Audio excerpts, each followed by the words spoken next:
آج کی آیت۔ نعمتیں تو طرح طرح کی ہیں مگر روح ایک ہی ہے، اور خدمتیں بھی طرح طرح کی ہیں مگر خداوند ایک ہی ہے۔ پہلا کرنتھیوں 12 باب 4 اور 5 آیت۔ عزیزو، ابھی سورج کو طلوع ہوئے کچھ ہی گھنٹے گزرے تھے کہ بادل کے ایک بڑے ٹکڑے کے ساتھ سورج کا آنکھ مچولی کا کھیل شروع ہوا۔ پھر اچانک کھلی فضاؤں میں سے ہوا کے دوش پر چلتی کچھ آوازیں سنائی دیں۔ پتہ چلا ہوا میں بکھرے کچھ رنگ محو گفتگو ہیں، اور کچھ ہی دیر تک رنگوں کے بیچ گفتگو طول پکڑتی گئی، آخر ایک بحث کی صورت اختیار کر گئی۔ نارنجی رنگ بڑی کڑکتی آواز میں بول رہا تھا، چڑھتے سورج کا پیلا رنگ لے لو اور ڈوبتے سورج کی سرخی چرا لو، اس کو ملا کر میں وجود میں آیا، اور ہاں، سردیوں کے رس بھرے پھل اورنج کا خوبصورت لباس ہوں۔ یہ سن کر بنفشی رنگ یعنی وائلٹ بول اٹھا، میں ملکہ اور شہزادیوں کا خوبصورت رنگ ہوں، جب بھی میں شاہی رنگ کہلاتا ہوں۔ مجھے فخر ہے اپنے ماضی اور حال پر، ہر دور میں افضل، ہر طور سے اول۔ اس پر انڈیگو فوراً سے بولا، رنگ تو میں بھی بڑا خاص ہوں، نایاب اور ہر کسی کا دل پسند، بس یوں کہو خوبصورت ہوں، نایاب ہوں، میں سب رنگوں میں شاداب ہوں میں۔ اتنے میں پیلا رنگ بھی گویا اچانک جاگ اٹھا، بولا، میری بھی تو سنو، میں رنگ ہوں موج مستی کا، سورج جیسی ہستی کا، چمکتا دھمکتا پیلا رنگ، نیر اکبر کی کرنوں کا رنگ، بلا شبہ خوشیاں میرے ہی تو دم سے ہیں۔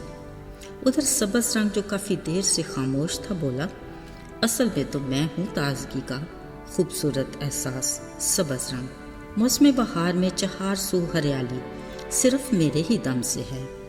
اور سن لو کہ آنکھوں کی ٹھنڈک ہوں، سوکھے درختوں کا خوشنما لباس بھی میں ہی ہوں۔ عزیزو، یوں ہی رنگوں کی بحث چل رہی تھی، ہر کوئی خود کو دوسرے سے بہتر ثابت کرنے کی کوشش کر رہا تھا۔ ایسے میں نیلا رنگ بھلا کیوں پیچھے رہتا؟ بولا، سنو دوستو، میں بہتے سمندر کا نیلا رنگ ہوں، پھیلی آسمانی چادر کا خوبصورت، پرسکون اور ٹھنڈک کا احساس بھی میں ہی ہوں۔ کہنے کو تو میں بہت کچھ ہوں، پر خیر چلو، اتنا ہی کافی ہے۔ اب باری تھی سرخ رنگ کی، بڑی ادا سے بولا، میں رنگ ہوں سرخ گلابوں کا، پیار و وفا کے خوابوں کا، میں بہادری اور بڑے پن کو ظاہر کرتا ہوں، پیار و محبت کو پھیلاتا ہوں، دلکش اور خوشنما رنگ میں ہی تو ہوں، جو میں نہیں تو پیار و محبت نہیں، جو پیار و محبت نہیں تو دنیا میں رونق نہیں۔ کہو، میں نے ٹھیک کہا نا؟ ساتھیو، اس سے پہلے کہ کوئی جواب دیتا، اچانک ٹھنڈی ہوائیں چلیں اور دیکھتے دیکھتے گہرے بادلوں نے نیلے آسمان کو ڈھانپ لیا۔ فضاؤں میں بکھرے رنگ پریشانی سے ایک دوسرے کو دیکھنے لگے، جو کچھ دیر پہلے خود کو ایک دوسرے سے افضل گردان رہے تھے، ڈرے سہمے دھیرے دھیرے ایک دوسرے کے قریب آنے لگے۔ جیسے ہی ہواؤں کے جھکڑ چلے، کالی گھٹائیں بھی دھاڑنے لگیں۔ ایسے میں جھٹ سے رنگوں نے ایک دوسرے کا ہاتھ تھام لیا، ساتھ بارش کی ہلکی پوار نے بھی زور پکڑ لیا۔ پھر گھن گھور گھٹاؤں سے ایسی بارش برسی کہ یہ سارے رنگ پھیکے پڑ گئے اور کنکھیوں سے ایک دوسرے کو دیکھنے لگے۔ یہ سما کافی دیر یوں ہی بندھا رہا، مگر گھنٹے بھر رفتہ رفتہ بارش کا زور ٹوٹنے لگا۔ جو بادل برسنے تھے وہ برس گئے، باقی ہوا کے سنگ دائیں بائیں چلے گئے، مگر رنگ ابھی بھی سر جھکائے ایک دوسرے کا ہاتھ تھامے مضبوطی سے جڑے رہے۔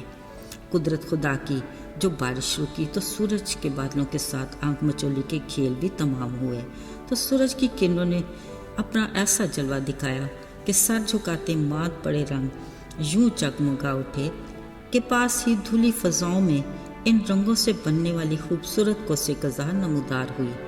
پھر جیسے ہی لوگ بارش کے بعد موسم کا لطف اٹھانے باہر نکلے، آسمان پر بننے والی کوسے قزح کو دیکھ کر خوشی سے پھولے نہ سمائے۔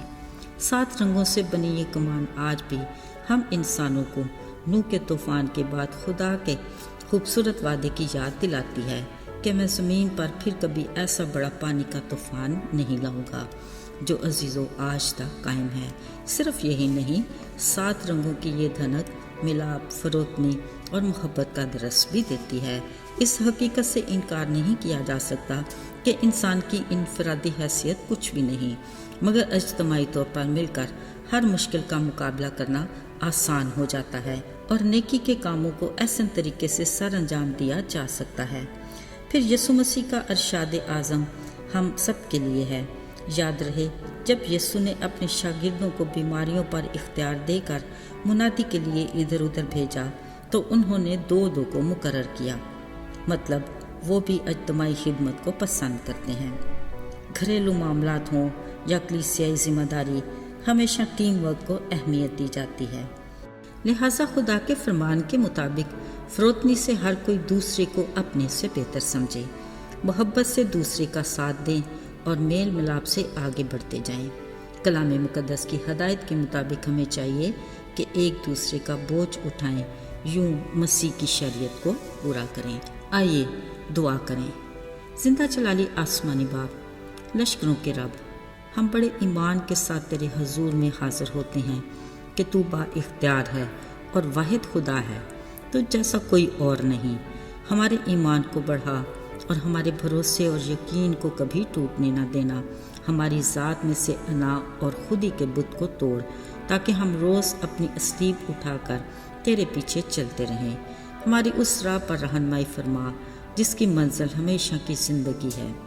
اے خدا، اپنے چہرے کو ہم پر جلوہ گر فرما اور اپنی نجات ہمیں دکھا۔